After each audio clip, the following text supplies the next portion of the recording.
Olá a todos, é com enorme prazer que me associo este ano à Associação Portuguesa de Reiki para assinalar o Dia Mundial do Ambiente, no âmbito de um dos seus vetores de ação para 2020, a consciência ecológica. Neste sentido, venho falar-vos de uma ideia que me é muito querida. Mais do que uma ideia, é um conceito, algo que me orienta nas minhas escolhas no meu trabalho. E essa ideia, de certo que vos é familiar, é o efeito borboleta.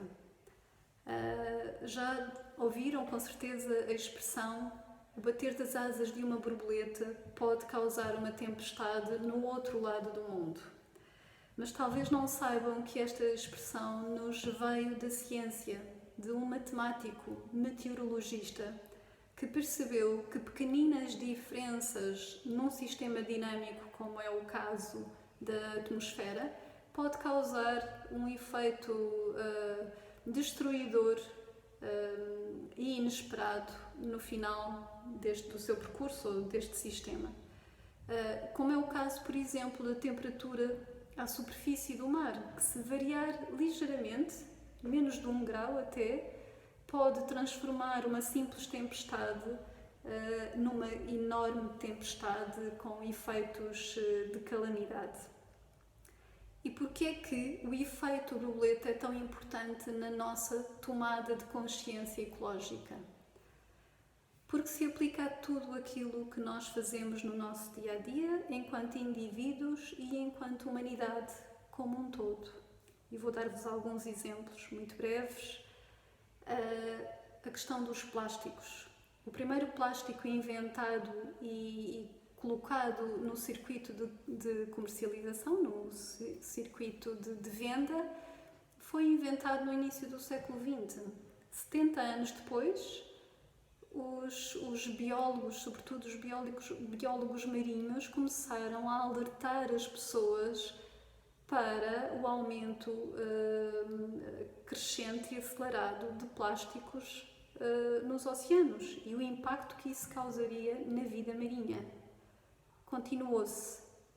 E só agora, na segunda metade do século XX, é que se percebeu que esta presença massiva de plásticos que nos dá tanto conforto e tanto comodismo, é tão prático no nosso dia-a-dia, está efetivamente a causar danos talvez irreversíveis na nossa natureza.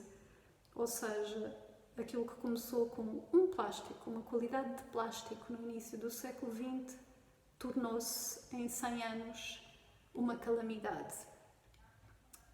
Outro exemplo flagrante, a produção de alimentos. Na década de 70, aliás, ainda na década de 60, nos Estados Unidos e em todo o mundo, generalizou-se a produção intensiva de alimentos e de carne e de aves. A ideia era fazer chegar alimentos ao maior número de pessoas e ao mais baixo custo. Introduziram-se sementes geneticamente modificadas, métodos agrícolas industriais e consequente redução de mão de obra, portanto, de trabalho humano.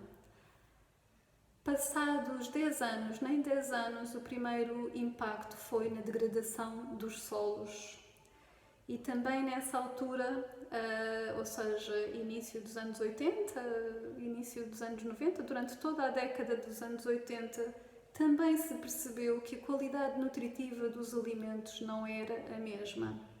Mas, tal como os plásticos continuaram no sistema, a produção intensiva de alimentos também continuou, até que, já no final dos anos 80, surge a crise das vacas loucas. Portanto, um problema que teve a ver diretamente com o facto de se utilizarem rações artificiais para alimentar gado bovino.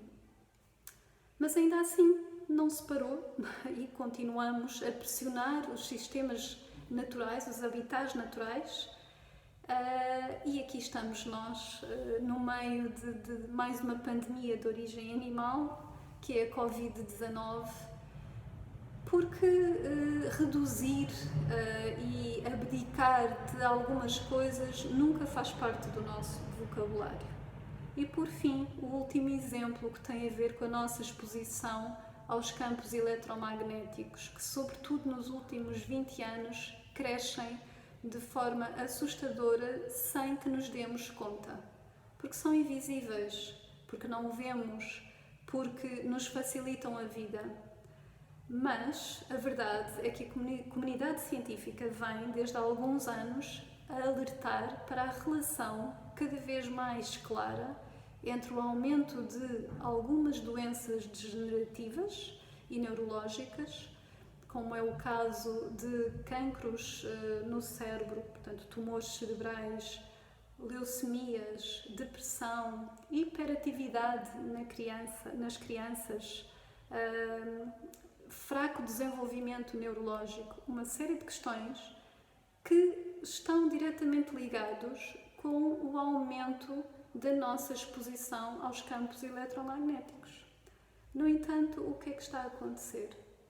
Eis que vem aí a tecnologia 5G, que significa quinta geração, que, para nos colocar em tempo real em contacto com todo o mundo, porque o apelo positivo é não vai haver parte nenhuma do planeta Terra que não tenha acesso à internet, vai fazer com que em nenhuma parte do planeta Terra nós estejamos ao abrigo da exposição a campos eletromagnéticos. As consequências teremos que esperar para ver, a não ser que, enquanto cidadãos, façamos alguma coisa contra isso. E portanto, eu vou terminar por aqui os meus exemplos menos positivos, porque temos esperança. E se há coisa que a Covid nos mostrou é que a natureza tem uma capacidade de autorregeneração muito grande e que em pouco tempo, se nós lhe dermos espaço, ela se recupera e ela se regenera. E o mesmo acontece connosco próprios, porque nós, enquanto indivíduos, seres humanos, reproduzimos o efeito borboleta. De todas as vezes que comemos mais do que aquilo de que precisamos, de todas as vezes que viajamos mais do que precisamos, de todas as vezes que tomamos mais banhos do que aqueles de que precisamos, de todas as vezes que gastamos mais água a preparar os nossos alimentos do que aquela que precisamos, de todas as vezes que nós deitamos fora comida, estamos a criar efeito borboleta. Porque todas estas pequeninas coisas vão causar dano no nosso corpo, causar dano naqueles que nos rodeiam, causar dano no nosso planeta. E termino apenas com mais um exemplo, que é a nossa obsessão pelo trabalho. Trabalhar muito, produzir muito. É algo que nos causa um stress e um sofrimento muito grandes. Enquanto somos novos, enquanto temos energia, aguentamos. Mas o efeito borboleta deste stress diário há de vir um dia. Por isso, a minha mensagem aqui é: mude já. Não despreze o poder de uma pequena ação. Porque este efeito borboleta pode causar efeitos devastadores, mas também pode causar efeitos de mudanças positivas impressionantes. E, portanto, se todos nós fizermos uma mudança positiva que consigamos aplicar todos os dias, o impacto no final vai ser imenso. Por isso, escolha uma missão, escolha um tema, informe-se e atue. Seja um agente de mudança para melhorar a sua própria condição, a daqueles que o rodeiam e do planeta Terra. Porque afinal, sem planeta Terra, não vivemos, não podemos estar aqui. Um bem-aja a todos.